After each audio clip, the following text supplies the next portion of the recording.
I think I'm live right now. Not sure. My first time on YouTube in a long time. And check out the last 2 weeks of D Style Boxing I was on with him. It was fun being on with him last night. But he brought up the.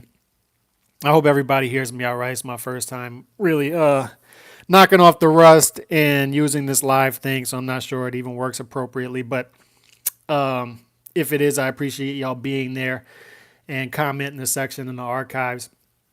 But D Style was talking about this bare knuckle boxing thing that's going on this weekend.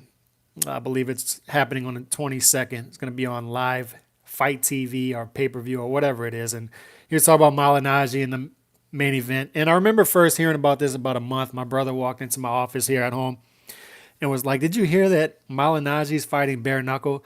And it didn't really process for me because I was like, that doesn't make any sense to me. Malignaggi, no punching power, and he's always had problems with his hand, so it doesn't make much sense for him to be fighting in this. But he is a sucker for marketing, and he wants to fight Conor McGregor in whatever arena. So it makes sense in that order that he would try to draw attention to himself. But what really stuck out to me was about a week later, I'm reading an article, and Randall Bailey is added to the undercard of this fight in bare knuckle boxing. Now, as fight fans, we know Randall Bailey. And Randall Bailey is one of the hardest punchers, pound for pound, that I've ever seen. I mean, he could just put guys asleep, could make them crap their pants. I don't understand how Randall Bailey fighting bare knuckle gets even sanctioned. I don't understand how they got a guy to fight him. Like, seriously, this guy, Daniel Santos, I'm not an MMA guy, so I don't know Daniel Santos from Adam, but I could tell you he's making a really bad decision. And, if you're a religious person, I would say a prayer for Daniel Santos the next 2 nights. I'm going to say a decade of rosary, 10 Hail Marys, and an Our Father for him because he's going to need it.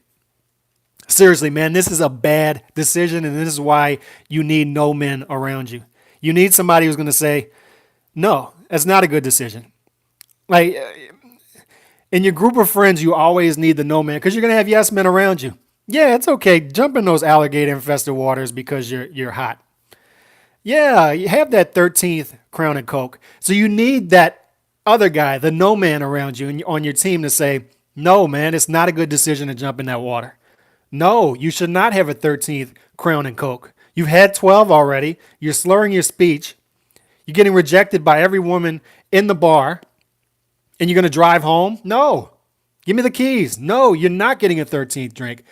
This is one of those moments, man, where they call Daniel Santos and they say, hey, we have a business proposition for you. We want you to fight bare knuckle. Oh, cool. That sounds cool. Bare knuckle. Yeah, I like fighting.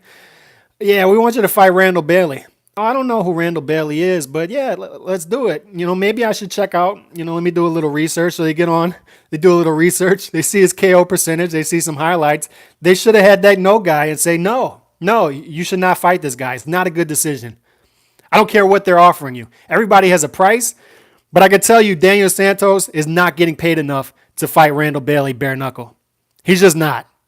It's just not a good decision. You need that no man. Like, just imagine you're a boxing fan and you happen to be a friend of Daniel Santos or an acquaintance, and he comes up to you. He's like, "Yeah, man, check me out on the 22nd of June. I'm gonna be in bare knuckle. Oh, cool, bare knuckle. That sounds awesome. Who you fighting? I'm fighting a guy named Randall Bailey. He's a boxer." And you just look at him with a shocked face. Like, wait, you're fighting who? I'm fighting Randall Bailey. He's a boxer, high KO percentage, but I think I could take him. Just imagine the look on your face like, no, man, no. It's a bad decision. You fighting who? You fighting Randall Bailey? Like, seriously, man, this is going to be very bad. Very, very bad for this Daniel Santos guy. I would just hope that it's going to be one quick punch and he's out and, he just wakes up like 30 seconds later and he's fine. That's the best you could hope for because he's not lasting in this fight. I don't even know how long the fight is. I know he's not going to last long. But it's already bad enough you're behind the 8 ball. This is a boxing event, bare knuckle boxing. You can't kick, from what I understand. You can't put somebody in an arm bar or choke them out. This is boxing. So it's already bad enough you're behind the eight ball. It's bad enough, let's say you're a seasoned fighter who's still active at around 155 pounds and somebody approaches you with bare knuckle for Randall. You say no. Even if you're a seasoned fighter who is active in shape, you say no. I'm not fighting that guy with no gloves.